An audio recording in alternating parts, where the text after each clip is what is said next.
Itu sesuatu yang menggembirakan. Tapi bagaimana dengan kiriman gaib?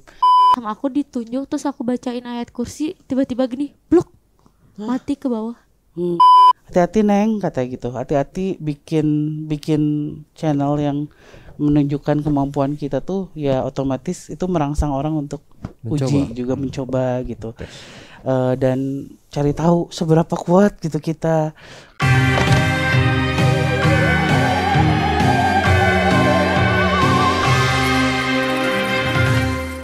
Assalamualaikum warahmatullahi wabarakatuh. Selamat datang di Jurnalisa. Kali ini kita dalam sesi Tanya Risa. Emang ininya mati, mereka pada keki. Kenapa sih kamu pakai itunya ponconya kayak jamur? Tutupin aja mukanya sekalian. Nah, ini apa, polusi mata. Pada bangun gak nih? Bangun dong. Jadi kita sekarang berada di Malang. Ini adalah kota kedua untuk Ghostbusters season 2. Dan tadi kita habis syuting. Nah sekarang untuk mengisi konten di jurnal reguler yang ada di YouTube, jadi kita bikin sesi Tanya Risa yang udah lama banget kita tidak melakukannya ya. Benar. Dan sekarang kita dalam keadaan sudah mandi, habis syuting, terus pada pakai baju tidur dan sebenarnya siap-siap tidur. Tapi tunggu, kita nggak ada konten buat posting. Demi kalian guys. Oh cie, demi kalian. Jangan sosok. Emang bener nyeri banget. Dia ngomong sorry. Kuli orang apa? Sakit banget itu. Manja. Tambah ketempelan jurik nu tadi mah. Tapi Farul kalau pakai baju tidur kayak AAA ya. Iya benar teh. Oke, malam ini karena banyak banget yang masuk DM ke kita bertanya-tanya soal ini, tapi hampir saya nggak pernah jawab karena bingung untuk menjawabnya. Kita akan membahas tentang kiriman. Kalau biasanya kalau kiriman makanan mah ya oke lah gitu ya. Kiriman apalagi ya, chat, kiriman perasaan. Itu sesuatu yang menggembirakan. Tapi bagaimana dengan kiriman gaib?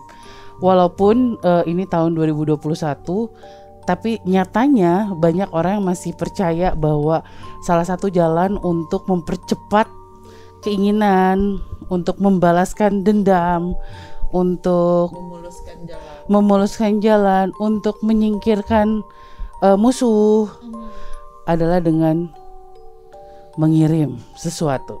Duk-duk itu teh. Apa tuh duk-duk? Duk-duk teh dukun kieu. Bahasa apa itu? Di kampus aku mah banyak banget teh kiriman-kiriman gini teh, jadi gak aneh. Oke. Artinya pernah ngalamin dong. Kenapa sih harus kayak gitu, Kak? Biar jantan katanya. Biarin Lagi AFK. Apa tuh AFK? Oh, saya tadi AFK. Naon sih? AFK naon? AFK tuh apa? Tadi si Paru AFK-nya. Naon sih AFK Apa teh? sih AFK? Kondisi diam ya. Oh, Pas lagi main game dia diam. Mari itu away from keyboard teh naon? tuh teh. Kalau hopeless banget. Tadi gimana? Kiriman Fokus apa speechless? Speechless. Sorry bro. Oke. Jadi banyak sih DM yang nanya gitu ya, masuk, teh kayaknya ibu saya sakitnya karena diguna-guna gitu. Terus teh tolongin dong, ini ayah saya berobat kemana-mana medis tapi ternyata nggak ada solusinya, dan teteh bisa cekin nggak kira-kira ada yang ngirim nggak dan di bagian tubuh apa. Itu saya tuh bingung untuk menjelaskan. Oke, jadi banyak yang masuk DM kayak gitu, tapi saya bingung jawabnya. Nah malam ini saya pengen share sama saudara-saudara saya di Jurnalisa. Kira-kira kalian sebenarnya percaya nggak sih dengan kiriman? Percaya. Ada, apakah memang ada yang pernah ini percaya? Biasanya orang percaya kalau udah ngalamin atau orang udah ngeliat langsung. Apakah kalian pernah mengalami atau melihat langsung sesuatu yang kayaknya ini nggak logis nih? Sangat pernah. Pernah. Tapi aku pengen nanya sama Jeffrey dulu nih. sebagai new member. Gimana Jeff? Ada nggak sih hal-hal yang kayak gitu? Ada kan itu masuk kategori sihir. Kalau sihir itu salah satu paket dari sihir itu santet teluh, ya jenis kiriman itu tadi. Jadi yang namanya sihir itu sudah banyak dijelaskan dari macam-macam kitab, mau kitab kuning, biru, di Al-Quran pun disebutkan sihir itu. Nah, dari pengalaman saya, dari ngeliat langsung maupun jarak jauh, terus dari cerita-cerita orang yang sudah kena, memang sihir itu ada. Oke. Baiklah. Kalau AA gimana AA? Iya gitu. Jenggut gerak ya, kolot ya. Gimana AA? Ya pada dasarnya sih beberapa pernah lah melihat kerabat teman gitu yang terjadi seperti itu. Pada dasarnya yang dikirim atau digunakan orang-orang yang percaya untuk memuluskan jalan yang dia mau dengan seperti itu teh, ya hantu-hantu lapar kata saya mah. Maksudnya? Jadi kalau kita nih mau nyuruh seseorang untuk mengerjakan sesuatu, pasti orang itu yang gampang diberena gitu kan. Gimana emang diberi ya cukup pangaikeun gitu. Oh, kayak kalau di kehidupan manusia mungkin, wah si Iko tuh boga duit ya. Bere duit weh 50.000 ge daek geura dititah. Ngelakuin apapun mau gitu. Contoh yang Dapat ngertinya kan? Saya ya. Ketawa itu adik aku. Saya Yang ketawa gitu. Saudara aku itu. Oh jadi memang yang Yang gampangan lah. Nah, tapi ketika itu bisa dibilang gampangan, tapi apakah gampangan bisa menyakiti gitu sampai segitunya gitu? Nah, kalau yang saya tahu teh ya levelnya juga beda-beda. Jadi di antara mereka ada yang menggunakan yang simpel dengan perantarana dikasih telur doang. Ya, kamu cukup mengerjai rumahnya dibuat seperti menyeramkan, nggak betah di rumah ada. Ada juga yang naik lagi levelnya dikasih ayam supaya sakit-sakitan. Oke. Beda lagi levelnya dikasih apa bisa sampai ya nauzubillah min dzalik mencelakai. Nah kalian sendiri, Riri deh, pernah nggak melihat sesuatu yang menurut kamu ini nggak wajar? Kayaknya ini suatu kiriman deh. Pernah pasti, cuman aku tuh orangnya apa ya, kayak jangan negative thinking lah kayak gitu, takutnya jadinya thank you sis. Kamu pernah tahu ngalamin? Takutnya jadi seuzon gitu ke orang. Jadi kayak ya udah. Jadi kalau Riri tuh sesuatu yang gak logis dianggap logis aja gitu. Oke. Sama Iko aku gimana Iko? Sama aku juga. Oh gitu. Kayak Riri. Gimana kok? Percaya teh, tapi belum pernah ngalamin. Belum pernah ngalamin. Udah Kamu pernah? ketang. Apa? Enggak secara langsung tapi imbasnya mungkin ya. Oke. Kalau Kakang gimana Kang? Pernah deh, saya pernah diceritain juga yang ada yang minta tolong sebenarnya kalau ke rumah atau ke rumah kakek kan kalau orang dekat aja. Kayak yang suruh beli telur nih, aku yang beli telurnya, aku pernah ceritain beli telurnya ke warung, terus si telurnya pas dibuka tuh isinya jarum sama rambut gitu. Itu benar-benar percaya dari situ. Oke. Masuk akal lah di situ. Dede gimana Dede? Dede waktu berarti SD ya. Waktu SD waktu masih ada almarhum mama, mungkin ini kali ya seuzonnya mah teman kantor musuh gitu di kantor apa gimana nggak ngerti. Sering banget dalam tahun itu teh selalu kamar aku kan sekamar sama mama, tidur sama mama di lalerin laler ijo segede-gede kayak gini. Terus cicak. Nah suatu waktu mungkin mama nanya ke orang yang bisa nggak tahu ustadz tuh, deh kalau ada lalat atau cicak yang datang lagi di kamar doain pakai ayat kursi sambil ditunjuk. Iseng lah aku lagi nggak ada si mama lagi kerja, aku pulang sekolah ada laler di atas aku muter terus ya, sama aku ditunjuk terus aku bacain ayat kursi, tiba-tiba gini blok mati ke bawah. Minggu depannya cicak jatuh ke perut si mama, pas dipegang gini dibacain ayat kursi, pas dibuka nggak ada cicak. Oke. Dan itu juga terjadi sama mama aku minggu lalu. Mama kamu? Iya, mama kamu Mama juga. kamu juga. Mama aku bukan sih. Ya, jadi mama juga gitu katanya pas lagi di rumah itu ada 2 lalat hijau ngelilingin terus ngeng. Waktu itu mama dikasih tahu sama orang yang ada deket mama, ini kayaknya ada nggak beres bu katanya, karena yang di kelilingin cuma mama doang gitu. Terus akhirnya mama nelfon bapak alias kakek kita dan bilang gini. Terus bapak ya udah bapak berdoa dari sini. Eli juga kan mama Eli juga berdoa di situ. Jadi mama berdoa terus pluk mati Ya gitu. kayak gitu langsung jatuh blok Kayak gitu. gitu. Waktu itu juga aku Padahal ingat. kan yang namanya lalat biasanya kan kalau nggak tahu gimana lalat. Coba Gimana berdua. sih, Pak? Nyamuk itu jawab dong. Bentar ini maskernya naikin dulu. Makasih bro gitu dong. Thank you bro gitu. Lagi mode AFK. Iya, jadi padahal kan kalau lalat biasanya ya harus dipukul lah atau disemprot lah atau gimana. Tapi ini kayak gitu. Jadi wah ini aneh juga sih. Nah, ini hal yang simpel banget kalau untuk mendeteksi apakah ini sesuatu yang medis atau misalkan ada sakit di badan nih, medis atau ini adalah kiriman. Itu cara bedanya gimana, Jeff? Oh iya. Kalau Nggak akan ditanya. kalau misalnya Cepet aja lah udah. di badan Keluar ya, sana. Besok. jahat ih. Kakak udah di sini, Kak. Besok kapan sih nggak ngomong terus? Inisiatif kayak teh aku belum ditanya. Iya. Ntar Jeffrey dulu jawab. ya kalau misalnya sihir di badan, Hmm.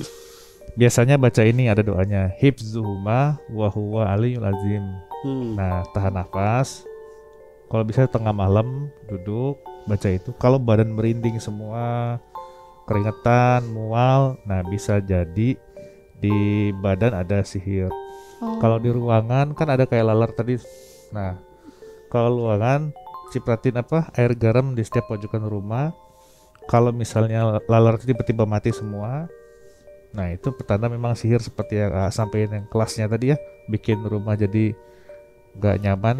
Nah, ada kelas-kelasnya itu. Nah, kenapa harus garam sih, Jeff? Nah, garam itu tuh memang dari dulu itu bisa dibilang warisan Nusantara lah ya, mengenai cara membersihkan rumah pakai garam. Oh, lebih ke Dari budaya zaman- ya. Betul. Digabungkan dengan doa. Jadi kita baca doa, media air, dikasih garam, ditambah doa. Insya Allah jadi sarana atau media untuk ruqyah juga sih sebenarnya. Oke, kayak gitu ya. Kenapa harus lalat gitu? Lalat, belatung, Cicak. kemudian cicak. Nah itu memang suka ada perwujudan dari bangsa jin yang bisa menyerupai itu. Kucing hitam. Nah tapi paling sering itu yang ditemui di masyarakat tuh kayak tadi laler, terus cicak. Nah, kalau kelabang. Kelabang termasuk salah satu. Hmm. Nah cuma kalau jenis kelabang biasanya ditujukan untuk orang tertentu yang dia nggak suka.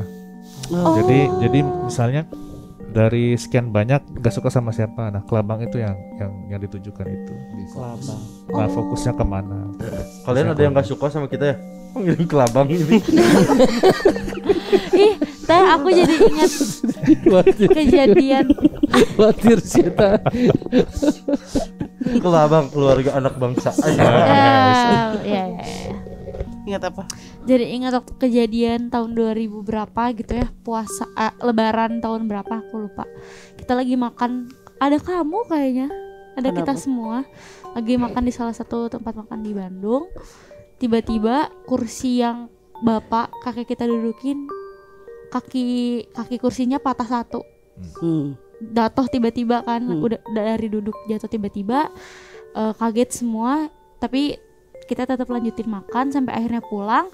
Ternyata om suaminya ibu di rumah nangkep cicak dari gorden, gak ada kakinya satu, jadi kakinya cuma 3. Pas banget tempat gak ada kakinya tuh yang bapak jatuh itu sih yang kaki kursinya patah. Itu apa hubungannya korelasinya? Kamu ingat gak? Kayaknya ada kamu deh. Iya kalau nggak salah Iya kan? inget. Iya Iya ingat kan? itu. Ya kalau yang saya tahu kalau misalnya terjadi sesuatu seperti itu di rumah ada kiriman atau apa, tetapi bentuknya terlihat, biasanya itu sudah kalah duluan. Udah kalah duluan. Udah kalah duluan mereka. Jadi si bentukan mereka sudah terwujud gitu ya. Oh katingali ya. Itu sebenarnya udah kalah mereka. Jadi kalau udah ngebentuk kelabang apa-apa gitu. Malah itu udah kalah. Sebenarnya kan sifatnya teh harusnya langsung mereka teh. Cuman kalau sudah terlihat mah ya itu udah kalah. Jadi kayaknya ngebentur sesuatu dulu ya. Ya. Mungkin siapapun orang kan konon ada hodamnya atau apa, nyambung gak sih? Sama. Dan hodam biasanya menjaga gitu, dan ini mereka kena hodamnya duluan jadi menyerupai sesuatu. Wah ini agak berat ya, kamu ngerti nggak? Ngerti dong. Ngerti. Kalau kamu pernah mengalami nggak? Ditanya. Alhamdulillah akhirnya ditanya. Sok kalau cerita. Cerita dulu ya. Gini dulu. Aku mah pernah teh, katanya kan diomongin, jadi ada yang bisa gitu kan ngomong. Katanya aku teh ada yang ngejailin sahabat sendiri. Diomongin teh, nggak diomongin sahabat sendirinya mah nggak diomongin, tapi diginiin. Kan Farul tampilnya 3:30 sore teh, terus tiba-tiba teh aku teh jadi mundur. Si ujiannya teh jadi mundur ya Farul teh. Pas ujian di kampus. Ya, ujian di kampus, terus tiba-tiba yang harusnya tampil aku teh tiba-tiba mati total. Dan itu teh selama berpuluh-puluh tahun kampus Farul teh gak pernah aliran si listrik. Karena kan udah ada genset. Apa?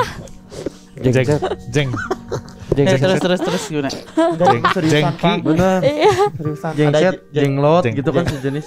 Terus genset nunggu gini teh. Ada genset tapi itu mah tiba-tiba mati. Terus aku teh gak percaya kalau masa sih sahabat aku ya yang ngejailinnya asa terpercayanya sahabat sorangan yang segala tahu. Tapi si orang itu teh ngomong pokoknya mah pasti ngabalik. Nah ge pasti ngabalik. Kayak karena pas Farul gladi kotor teh hancur semua teh. Aku teh tiba-tiba kan latihan tuh beberapa lama tuh aku tuh. Tapi aku teh ada yang lupa. Nah hanya bet poho. Terus setiap yang gerakin Farul teh jatuh, gagal gitu terus pas. Tapi alhamdulillah pas TA-nya mah gak kenapa-napa. Mama Farul teh ngomong gini, nyelakakeun atong ka budak urang cenah. Geus ka urang gak bisa jalan pulangnya setengah. Si mama gak bisa jalan. Terus kata ustaz teh, iya mah ibunya rios naon cenah. Mama kata, nya ada ieu pun anak cenah. Jadi tuh ngomong gitu atuh. Jadi di mama aku. Jadi yang kenanya bukan ke Farul tapi kamu ke mama. doraka tuh. Gak tahu apa-apa, aku makan pernari di backstage. Mama aku inisiatif gitu teh. Terus kenapa kamu yakin bahwa itu kiriman teman kamu? Udah diomongin sih sebenarnya kalau misalnya kan udah pada tahu kali ya, maksudnya teh kan Faruma di seni terus kan loba nu dag terus puruluk Indonesia itu teh udah hal umum gitu, udah biasa banget. Makanya aku teh diomongin, iya mah polos budak teh. Semua aku teh dikasih ini teh sama teman Farul teh dikasih air minum. Tapi beres minum itu teh udah gak apa-apa sama, tapi malamnya aku yasinan. Malam Jumatnya disuruh yasinan sama bapak juga disuruh yasinan. Udah alhamdulillah gak kenapa-napa. Nah, ya. Ini salah satu hal fatal juga dalam menanggapi kiriman-kiriman. Karena yang ditakutkan adalah suzon. Iya, betul. Kita malah mengarah pada sesuatu orang atau orang lain, padahal belum tentu dia melakukan hal jahat seperti yang kita pikirkan gitu. Gimana sih caranya biar kita tahu gitu bahwa yang kita pikirkan itu, misalkan suzon kita itu benar atau enggak, atau mending gak usah tahu. Coba saya minta pendapatnya enggak. Nah ini yang namanya sihir teh bentuknya ingin menggoda manusia sebenarnya kan. Salah satu caranya selain membuat seseorang itu celaka, menjadi murtad juga kan. Dan ketika kita berpikiran yang lain, punten seperti contoh yang tadi, jadi mengkultuskan seseorang, memang jadi berpikir dia yang melakukan, secara nggak langsung kita juga terjerumus sama perbuatan setan itu. Jadi kalau saran saya, ketika memang terjadi, pertama yang dilakukan cek fisik dulu ke dokter yang benar. Medis yang paling benar. Yang kedua, kita diajarin ruqyah mandiri. Ruqyah mandiri ini memang kebanyakan orang pengennya instan. sekali dilakukan sembuh, enggak lah. Namanya ruqyah itu mandiri mah itu mah harus terus dilakukan. Kayak gimana sih ruqyah mandiri? Medianya sama seperti yang dilakukan Jeffrey. Kalau saya biasanya lebih main ke air. Karena saya tahu air bisa menyerap energi baik kan ya. Air itu ditaruh di depan kita selesai sholat biasanya. Terus ya berdoa sesuai dengan apa yang kita bisa. Tentunya dengan dibarengi niat awalnya. Jadi meminta aja langsung seperti berbicara dengan Tuhan. Ya Allah, minta dibersihkan tubuh saya dari hal-hal kotor misalnya, atau jin atau setan yang ingin mengganggu saya dengan perantara air ini. Nah, habis itu baca doa ya apa yang kita bisa aja. Sama aja. Bismika Allahumma ayo kayak Entong, mending Allahumma barik lana. Jadi rek ngadahar anu asup ka awak urang. Iya. Ya mangga aja itu mah doanya mah seperti apa. Nah, biasanya si air ini sebagiannya diminum, sebagiannya lagi dicampur sama air mandi. Ketika akan mandi, diniatkan lagi sendiri membersihkan diri dengan secara fisiknya, dibantu dengan air doa itu, gitu biasanya. Oke. Terus apakah sama ketika kita meminta orang lain yang melakukan ruqyah ini? Sama ketika kita memang dirasa tidak cukup dengan apa Tidak yang kita mampu, lakukan, iya. tidak mampu dilakukan sendiri, ya sama aja. Cuman ya pasti kayak kita berobat ke dokter aja. Ketika dokter menyarankan begini, tapi yang melakukan tetap kita kan. Iya. Ya balik lagi kitanya juga yang harus memang support ke tubuh kita sendiri supaya ini cepat sembuh. Wih. Iya juga. Oke, baiklah. Nah, kalau Jeffrey, aku pengen tanya ini Jeff. Ciri-ciri orang yang memberikan sihir kepada orang lain apa? Ada ya? Ciri-ciri ya. Iya, jadi Oh iya. ya gitulah Biasanya adalah. gini ya. Kalau orang yang melakukan sihir, baik dia sendiri gitu ya, ataupun nyuruh orang lain, dia akan selalu memastikan kondisi pertama targetnya. Oke. Itu pertama. Yang kedua, dia akan selalu mengeluarkan sebuah tingkah laku tidak biasa. Oke. Tidak biasa. Terus yang ketiga, akan selalu ada rasa dengki dalam diri. Itu udah pasti 3 paket ini. Nah, ini yang nggak tahu dengki cara mengukur dengkinya tuh kayak Nah, kalau misalnya orang lihat tuh kayak gimana? beda-beda sih. Nah, cuma kalau dengki itu ya, misalnya contohnya kalau dia sering bertemu, mungkin tadi pengalaman Farul. adik Farul tadi ya. Dede. Oh. Jeffrey. Udah kan enggak? Jadi tadi pengalaman Dedek Farul tadi itu kan nggak kelihatan, My eyes. tapi bercanda Rul. Iya, santai bang. Kamu jangan dimasukin. Enggak bang. Nah, tegang dia. nah dia pasti akan ini akan kelihatan gerak-gerik, terus ada omongan-omongan lain di belakang. Tapi ketika ketemu akan look so fine lah gitu, dengan tersenyum. Tapi kita akan tapi Allah biasanya akan membukakan jalan bahwa kita tahu di belakang itu hal yang berbeda dari si orang tersebut. Nah, mau sedikit ngelengkapi tadi yang AA ya, nggak apa-apa ya, yang ruqyah mandiri. Nah, cara ruqyah mandiri mungkin melengkapi aja, tangannya itu digosokin ke perut nih. Nah, sambil surat Al-Falaq 1 kali, gosok terus, Al-Ikhlas gosok lagi, An-Nas, ulangin terus sampai 7 kali. Kalau kita panas, mual, langsung muntahin, jangan ditahan. Nah, ini lengkapi. Terus balik lagi tadi ya. Jeffrey pernah ada orang yang melakukan di perut gitu sampai muntah tapi ngeluarinnya sesuatu yang aneh gitu. Apa yang dia keluarkan yang aneh tuh apa gitu itunya?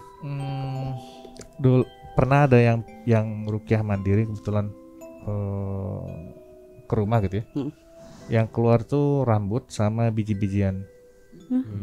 Rambut kayak gumpalan rambut dari mulut pas muntah itu sama biji-bijian. Biji-biji kayak pakan burung ya. Iya. Seperti itu pernah.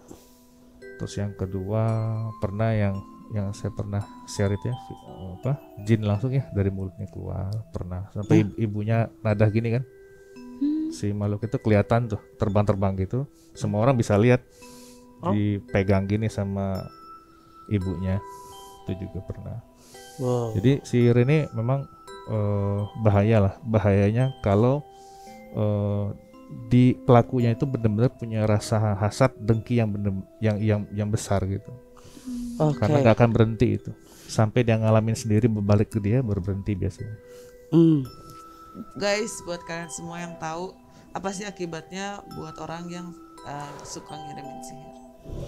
Pasti ada kan akibat gitu.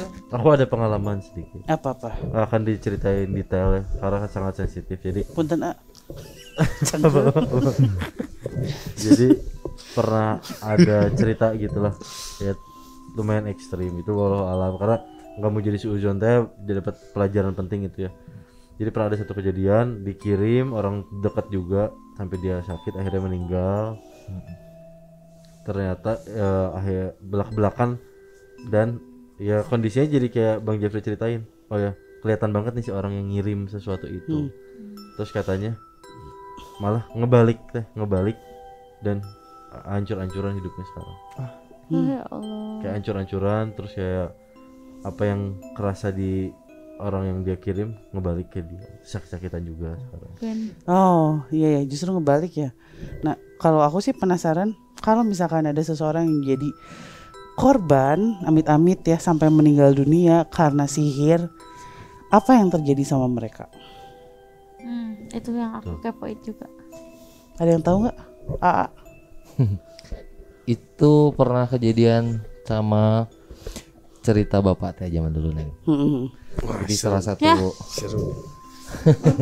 Apa tuh? Jadi salah satu kerabat di Ciamis dulu ada memang seseorang yang kena sihir kiriman dari seseorang yang tidak menyukainya. Tapi si orang ini teh ahli ibadah. Ingat nggak itu cerita? Iya. Aku nggak tahu. Nah, si orang ini ahli ibadah, tapi berjalannya waktu karena sihirnya terlalu kuat, akhirnya orang ini meninggal. Ketika meninggal, orang ini ya biasalah proses penguburan sampai dikuburkan. Konon setelah beberapa hari ketika di rumahnya sedang dilakukan tahlilan, orang tersebut balik ke imam. Oh itu yang itu. Nah, orang ini balik ke rumah, semua kontak kaget lah yang ada di rumah itu. Nah tiba-tiba akhirnya dia mulai bercerita dengan apa yang terjadi. Jadi ketika dia dibilang meninggal, dia tahu sekali di orang sekitarnya ada siapa saja yang mengajikan, memandikan sampai mengkafani dan menguburkan, dia tahu. Selesai di situ dia diajak oleh dua orang yang tinggi besar dibawa ke sebuah kerajaan yang dimana ada rajanya yang berbentuk bulu gitu. Yang konon ya dia teh dipersembahkan sebagai makanan dari seseorang yang sudah menyuruh dia. Tapi karena keimanannya kuat, nah makanya itu nggak usah takut kalau kita yakin dengan Tuhan.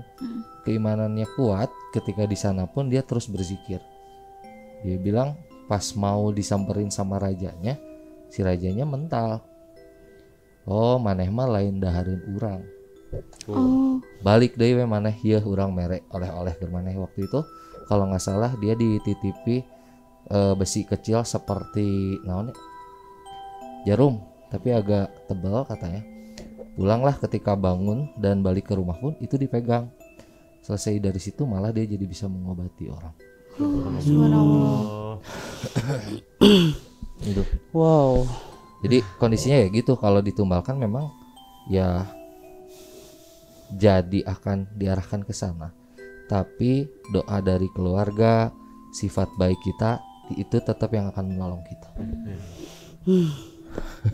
Matak jijil mata sing bagus. Alhamdulillah abi mah teh. Insyaallah. Kayak gitu ya. Aduh, jadi speechless ya. Oke. Tapi ada yang lebih menyeramkan. Nggak mau ah. Orang yang nyuruhnya. Nah itu gimana? Nasibnya. Ya, secara tidak sadar orang-orang yang meminta bantuan ke hal-hal seperti itu, ke jin-jin yang untuk disuruh melakukan sesuatu gitu ya, menyantet seseorang, artinya mereka menggunakan jasa jin dan setan itu. Secara tidak sadar dengan melakukan perjanjian pasti ada konsekuensinya. Dan konsekuensi yang diambil ketika kita melakukan perjanjian adalah itu, kita si yang nyuruh akan pulang menjadi budak mereka. Nah, biasanya kalau misalkan kita minta bantuan seseorang untuk kirim santet atau mencelakakan seseorang, itu kan ada sejumlah uang misalkan, ya, yang diberikan. Sebenarnya itu uang itu bisa menggantikan posisi mereka kelak nggak gitu? Karena kan misalkan ya udah nanti ini jadi tanggung jawab orang yang melakukan gitu, bukan orang yang mengirimkan. Itu yang kenanya itu yang orang yang melakukannya, yang menerima uang, melakukan, maksudnya ada perantaranya lah, dukun misalkan ya, atau si orang yang meminta sama dukun tersebut. Gitu. Oke. Itu bisa jadi dua-duanya kena. Ya, dua-duanya kena balasan semua. Pertama dari si orang yang menyuruh, dan yang kedua kena juga yang mengirimkan atau pelakunya, si dukun tersebut. Nah, biasanya itu kalau sihir itu ya efek kembalinya itu cepat sih sebenarnya. 3 bulan sampai 6 bulan tuh dia mulai kerasa karena kesehatan dia akan diambil kan sebagai bayaran. Itu sihir. Kalau dukun yang mengirimkan, memang sebenarnya ketika dia sudah menggadaikan jiwa dia sebenarnya. Jadi sudah ada satu makhluk yang memang sudah kamu mau apa juga Kak, ini nanti kembali ke saya, istilahnya seperti itu. Nah, prinsip sihir itu kan ketika saya kirim paku nih ke si A gitu ya. Nah, ada satu jin yang bawa paku itu. Paku itu ditanamkan ke tubuh orang. Kemudian jin yang membawa itu nunggu di samping badan orang itu. Nah, satu lagi jin yang bertugas jaga di rumahnya. Nah, jadi saling itu gitu. Saling kontak satu sama lain. Nah, jin yang nunggu di rumah ini akan selalu laporan ke si dukun yang ngirim. Kalau si paku ini hilang, jinnya dibuang, yang di rumahnya enggak, ya yang di rumahnya akan baik lagi jagain paku itu. Nah, sepertinya benda-benda yang ada sering dipakai sihirnya kayak paku itu diambil sama bangsa jin, tilam hilang, terus dimasukkan ke tubuh manusia, terus ditunggu. Nah, seperti itu. Nah, jadi tadi ya efeknya ke yang nyuruh dan yang pelaku itu nggak akan lama, 6 bulan udah kerasa. Kesehatan biasanya diambil. Waduh, berat ya obrolan kita malam ini. Udah pakai piyama ngantuk, obrolannya berat ya. Tapi ini justru bikin nggak ngantuk ya. Karena sebenarnya bisa dibilang ini jadi salah satu bahasan yang ingin saya bahas di Jurnal Risa, episode Tanya Risa ini, karena sejujurnya mungkin kita semua ngerasain tim Jurnal Risa itu kita bisa dibilang bikin sebuah konten yang memacu orang untuk mencari tahu seberapa hebat kekuatan kami, ya. Dan kita tahu orang Indonesia itu suka banget belajar tentang ilmuan. Misalkan ya bisa dibilang ngelihat hantu juga kan sebuah ilmu gitu kan, yang itu sebenarnya bisa juga dipelajari gitu. Mungkin kita yang ada di sini karena keturunan, tapi ada juga orang yang memang belajar untuk bisa melakukan apa yang kita lakukan. Nah, salah satu ujiannya mungkin adalah ngetes gitu. Dan jadi kita tidak pernah tahu dari mana atau gimana, cuman terkadang kita merasakan kok ini berat banget ya gitu. Ada sesuatu yang kayaknya mengganggu nih proses, tiba-tiba proses syutingnya begini, proses ininya begini, dan itu sesuatu yang karena kita bisa lihat, jadi kita melihat, wah ini apa ya? Harusnya makhluk ini tuh nggak ada di sini, tapi kenapa ada di sini ya gitu? Iya kayak gitu kan, sering banget kayak gitu. Nggak sering sih, hanya beberapa kali.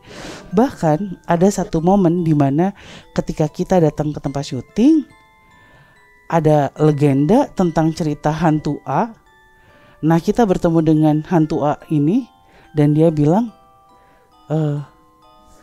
kami tidak bisa kemana-mana, kami di sini karena ada yang lain datang. Padahal kita nggak bawa apa-apa gitu. Jadi hal-hal itu yang wah memang bikin jurnalis saya juga sangat beresiko ternyata gitu. Mungkin bisa dibilang ini bukan kirim, saya tidak mendefinisikan sebagai sebuah kiriman, tapi uji ketangkasan mungkin. Ya kan? Karena di beberapa episode yang kalian lihat kita terlihat sangat bubuk gitu kan, atau bahkan ini aduh bingung gitu. Kenapa bisa kayak gini ya? Terus tiba-tiba saya nggak bisa lihat hantu gitu. Terus ada yang Riri juga tiba-tiba pernah sakit. Fahrul gak bisa melanjutkan syuting gitu. Dengan padahal biasanya kita aman-aman aja. Ya insya Allah gitu biasanya kan, karena memang kita datang tidak mengobrak-abrik tempat gitu. Kita datang untuk berkomunikasi sama yang ada di situ, cari tahu sejarahnya, tidak mengambil apa-apa, pulang gitu udah. Bahkan dari semenjak bikin Jurnalisa, ada gak sih kalian yang mengalami aduh ini kok gak enak gitu, pengen mencoba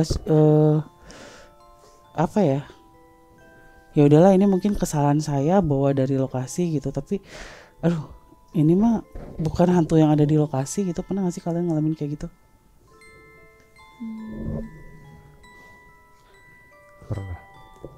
Pernah lah teh, apalagi aku.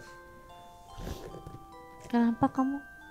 Kalau misalnya aku pulang-pulang kan ada bayi ya teh ya, kayak ada yang ngikut nangis. Jadi Faruma kalau beres syuting, pulang syuting teh kan aku mah gak pernah pulang ke rumah, jadi selalu nginep di rumah temen. Tapi emang bener, karena pas awal yang aku ini gini teh langsung ngechat teh ini adik Fahrul, jadi nangis terus, nangisnya teh nangis banget. Ternyata pas kata Ustadz teh iya mah ya awewe sahanu mawanya kabeh marolong ke aku. Tapi itu mungkin memang dari lokasi syuting ya. Iya, makanya aku selalu kalau pulang syuting teh nginepnya di rumah temen.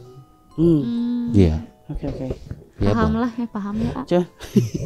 Bener ya Pak. Cuman aku tuh ini kayak dibilang sama kakek kita, dia pernah ngobrol aku sama bapak tuh bilangnya hati-hati Neng, katanya gitu. Hati-hati bikin channel yang menunjukkan kemampuan kita tuh ya otomatis itu merangsang orang untuk uji juga, mencoba gitu. Dan cari tahu seberapa kuat gitu kita, kalau apakah kita melihat gitu atau apa gitu. Itu hal kayak gitu yang sebenarnya capek juga sih, dan beruntungnya kita tidak pernah melakukan itu kali ya sama orang lain. Alhamdulillah. Ya sejauh ini sih nggak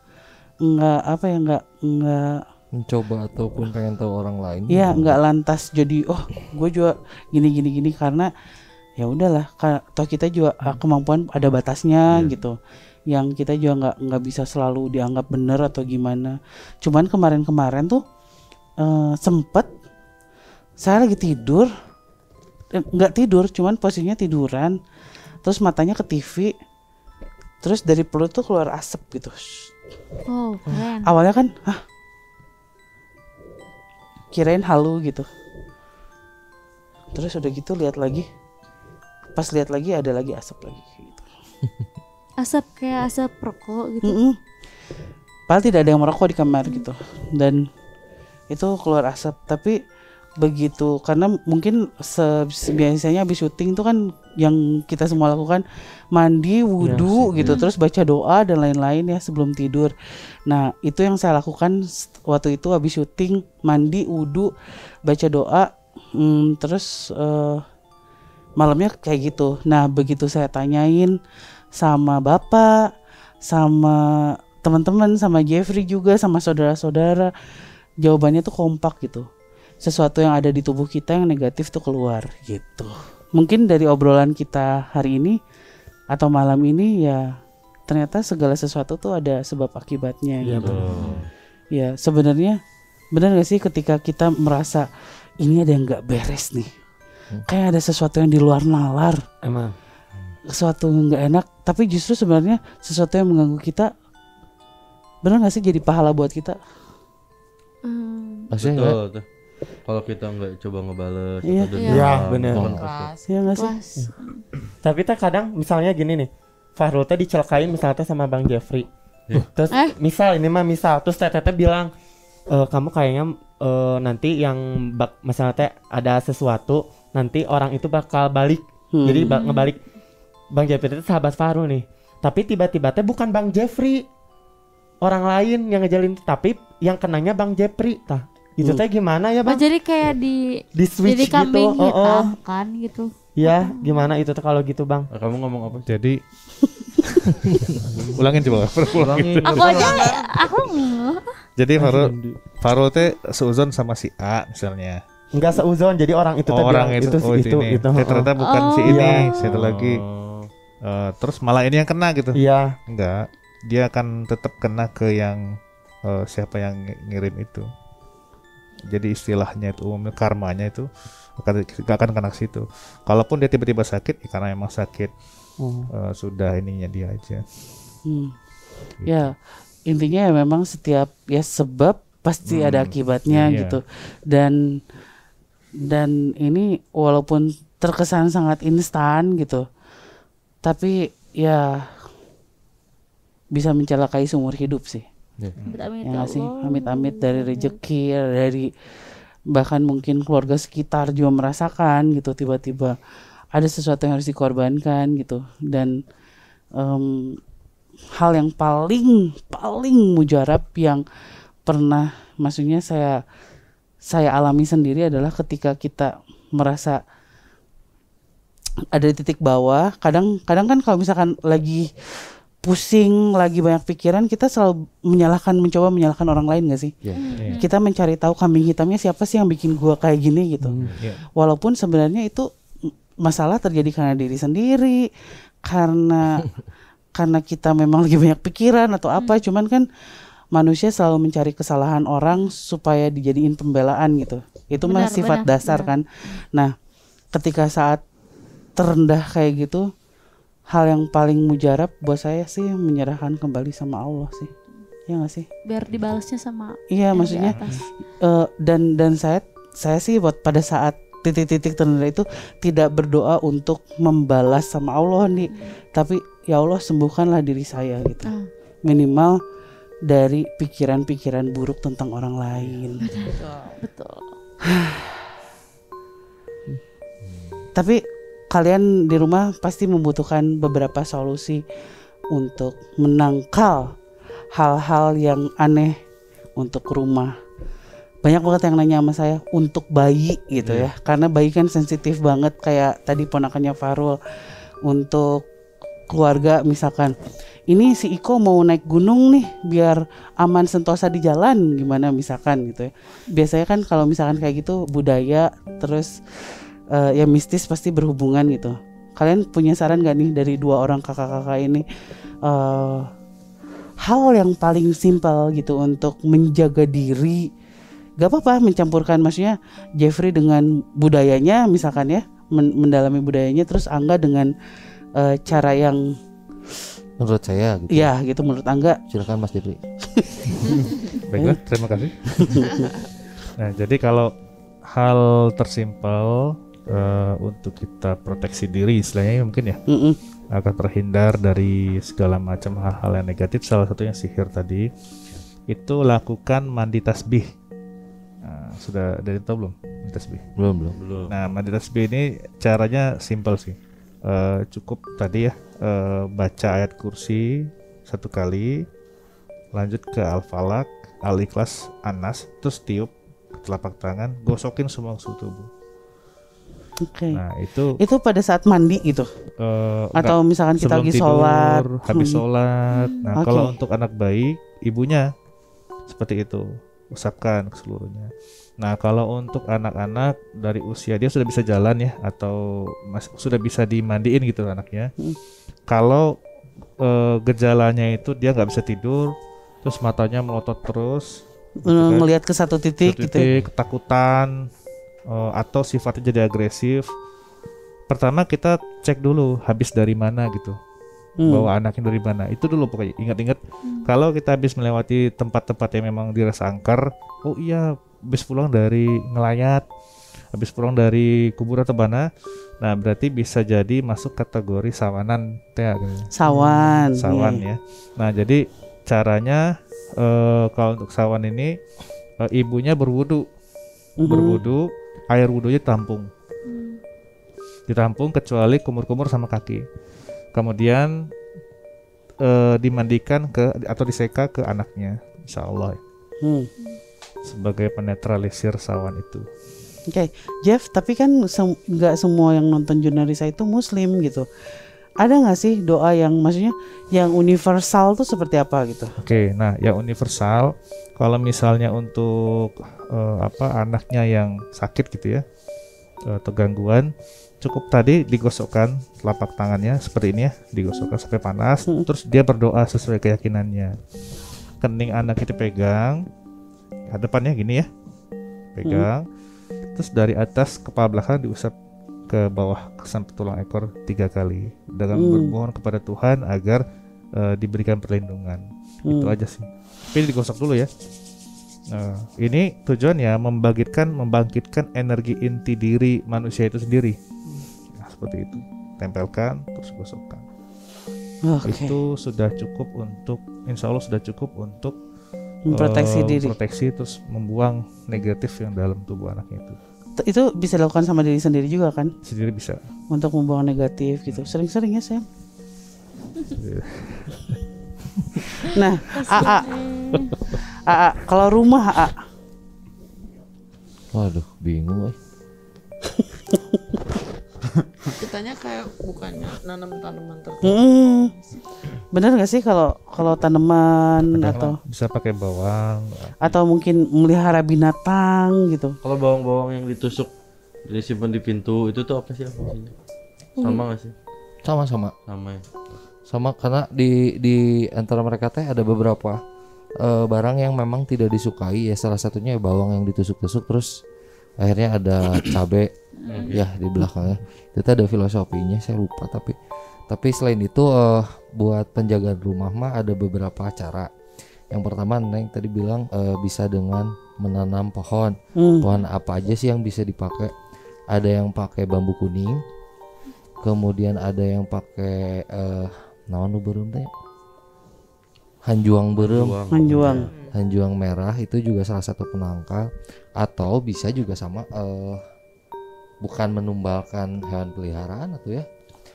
Ketika ada hewan peliharaan di rumah teh memang mendistract mereka yang datang ke rumah untuk melakukan sesuatu. Seperti yang pernah kita dengar cerita Kang Sule waktu itu.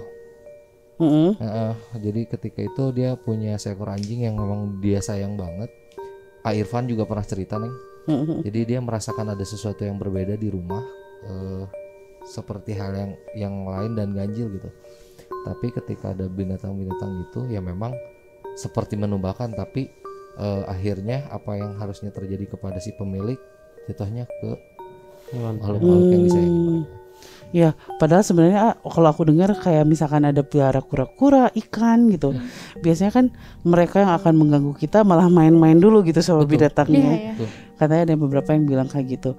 Terus jadi pernah beberapa bulan yang lalu aku pelihara kucing dan itu hanya bertahan sampai 7 hari karena tiba-tiba biasanya kan kalau kucing sakit suka diem dulu, minimal muntah ada atau stepnya. apa gitu kan, ada bisa beberapa hari lah ya, kadang semalam juga ada lah gitu tandanya. Ini yang lincah banget tiba-tiba badannya udah keras banget gitu. Jadi yang sampai dibawa ke dokter pun diperiksa gitu, observasi nggak nemu sesuatu virus atau apapun gitu. Karena kan kucing di rumah ada beberapa kan dan yang lain aman gitu. Jadi ya itu walaupun terdengar ya udahlah gitu, biarin aja binatang, tapi enggak gitu karena seringkali yang kena tuh justru binatang yang emang sayang gitu kita kan. Apalagi ini baru seminggu dipelihara di rumah, terus aduh lagi lucu-lucunya, sampai aku foto, aku posting gitu, dan ternyata, woi kakak jangan tidur. Enggak tidur. Ya ternyata kayak gitu ya, sudahlah. Tapi mudah-mudahan obrolan kita hari ini berguna lah buat kalian ya. Ini nggak cuman kita memberi informasi yang kita tahu, tapi kita juga share dan segala macam. Tapi yang mudah-mudahan kalau misalkan ada yang nguji-nguji kita, please gak usah lah gitu ya, karena ya udah banyak ujian hidupnya ya. Iya, alhamdulillah. Secara pribadi aja udah banyak ujian hidupnya, jadi tolong gitu, jangan menguji dengan hal-hal yang ya mistis, sihir dan lain-lain. Enggak, karena kita bukan orang yang jago, kita bukan orang yang hebat. Ketika kalian nanya-nanya sama saya pun saya bilang saya nggak bisa, saya cuma bisa lihat hantu terus ngobrol gitu-gitu doang. Nggak ada yang lebih hebat dari itu gitu. Jadi dan sama saya juga gitu. dan nggak bisa sama. dan saya juga kalau misalkan nggak ada mereka ya saya juga bubuk aja. Kalian bisa lihat dari episode awalnya Junarisa sendirian tuh bubuk gitu. Jadi walaupun bersama mereka juga belum tentu kita kuat gitu. Jadi kalau misalkan mau latihan, ayo sama-sama aja gitu. Jangan menguji, ayo kita latihan bareng-bareng aja. Karena kita juga tidak pernah cari tahu siapa yang menguji. Kita tidak pernah berpikir oh ini pasti nih, ini pasti ini. Nggak mau justru berpikir seperti itu ya, takut jadi nggak enak menjalani hidup penuh angkara murka. Ya udah kalau gitu terima kasih sudah menyimak Tanya Risa yang syutingnya paling malam sepanjang Junarisa. Sekarang udah jam berapa guys? Jam 1 malam, waktunya tidur. Tetap jaga kesehatan. Kemarin ada yang sempat nanya, ih menimang ngapkeun cenah lihat Junarisa pakai masker. Asli. Atulah. Please atulah. Sekarang udah mulai disinggung sama Om Ded di KPI juga. Kenapa? Pakai masker semuanya. Iya. Kenapa? Itu di talk show harus pakai masker, pakai face shield lah riuh. Ya, sebenarnya kita juga pengen gitu ya bebas. Mungkin lama-lama sinetron juga harus pakai. Tapi maksud orang TA lain gitu. Ya kita begini karena jaga kesehatan, Iya. Ya gitu lah. Iyalah, ya. Ya jadi ya sebisa mungkin kita tetap menjalankan protokol kesehatan tapi tetap menghibur kalian di rumah gitu ya. Kalau begitu terima kasih, stay safe semuanya, sehat-sehat. Kita pamit. Assalamualaikum warahmatullahi wabarakatuh. Jangan lupa apa Kang? Subscribe, comment, dan like. Assalamualaikum warahmatullahi wabarakatuh. Dadah.